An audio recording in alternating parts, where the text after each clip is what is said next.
nosso TSD de hoje, o nosso tempo a sós com Deus, vamos falar sobre o profeta Elias. Ele foi um dos personagens mais conhecidos da Bíblia, citado no Antigo e no Novo Testamento. Afinal, ele não morreu. O Senhor o levou diretamente ao céu. No tempo de Elias, o rei Acabe casou-se com Jezabel, filha de Etbaal, rei dos Sidônios, e por influência dela, a nação de Israel foi induzida à adoração ao deus Baal. Elias foi chamado para servir como porta-voz de Deus e lembrar os israelitas que eles eram o povo do Senhor, mas foi muito perseguido por isso. O ministério de Elias se destaca por 6 importantes episódios. Elias profetizou uma grande seca que por 3 anos e meio devastou toda a nação. A seca foi um ataque à suposta capacidade do ídolo Baal de controlar as condições do tempo.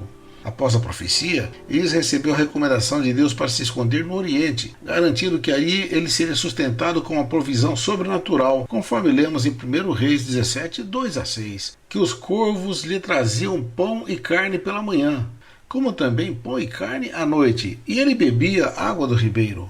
Depois foi instruído a ir até Sarepta. Lá foi sustentado por uma viúva pobre. De forma milagrosa e providencial, Deus multiplicou a reserva de farinha e azeite da viúva até que a chuva voltasse a cair sobre a terra.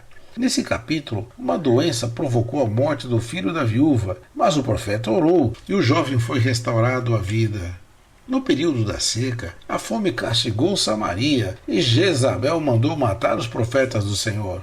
Então Elias fez um desafio aos 450 profetas de Baal que eram sustentados por Jezabel. Ali no Monte Carmelo, 2 sacrifícios seriam apresentados, um pelos pagãos e o outro pelo profeta do Senhor. O fogo deveria surgir de forma sobrenatural e o verdadeiro Deus seria aquele que queimasse o sacrifício. Os profetas de Baal clamaram por horas, mas nada aconteceu. Então Elias clamou ao Senhor e Deus imediatamente respondeu com fogo que consumiu o holocausto. Assim, o povo de Israel reconheceu que só Jeová é Deus, e juntamente com o profeta Elias, mataram todos os profetas de Baal. Foi então que Elias orou e voltou a chover sobre a terra. Porém, ameaçado por Jezabel, Elias fugiu, foi esconder-se no Monte Horebe, mas Deus o visitou ali e deu-lhe uma nova visão e instruções específicas. A sua missão seria ungir Azael como rei da Síria, ungir Jeú como rei de Israel e ungir Eliseu como seu sucessor. Como o rei Acabe e Jezabel continuaram a praticar injustiças e perversidades ao povo, Elias anunciou o juízo divino sobre eles e ambos tiveram mortes desonrosas conforme a profecia.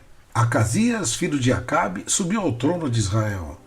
Em um acidente, ficou muito doente e buscou auxílio no deus pagão Baal-zebub. Mas Elias o avisou: por ter ignorado o Deus de Israel, certamente morrerá. E foi o que aconteceu. Quando Eliseu e alguns outros profetas perceberam que a missão e o ministério do profeta Elias estavam chegando ao fim e que ele os deixaria, Eliseu caminhou com Elias por algum tempo, pois seria o seu sucessor. Então algo sobrenatural e inédito aconteceu.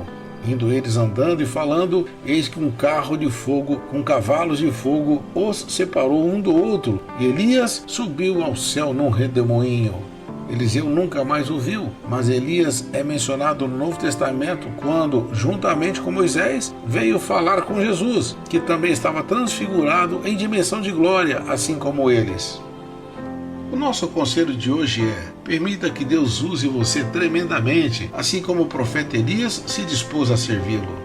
A nossa palavra profética para você é: assim como Elias, supere todos os obstáculos e oposições para ir aos 4 cantos do mundo e cumpra a missão que Deus tem para você.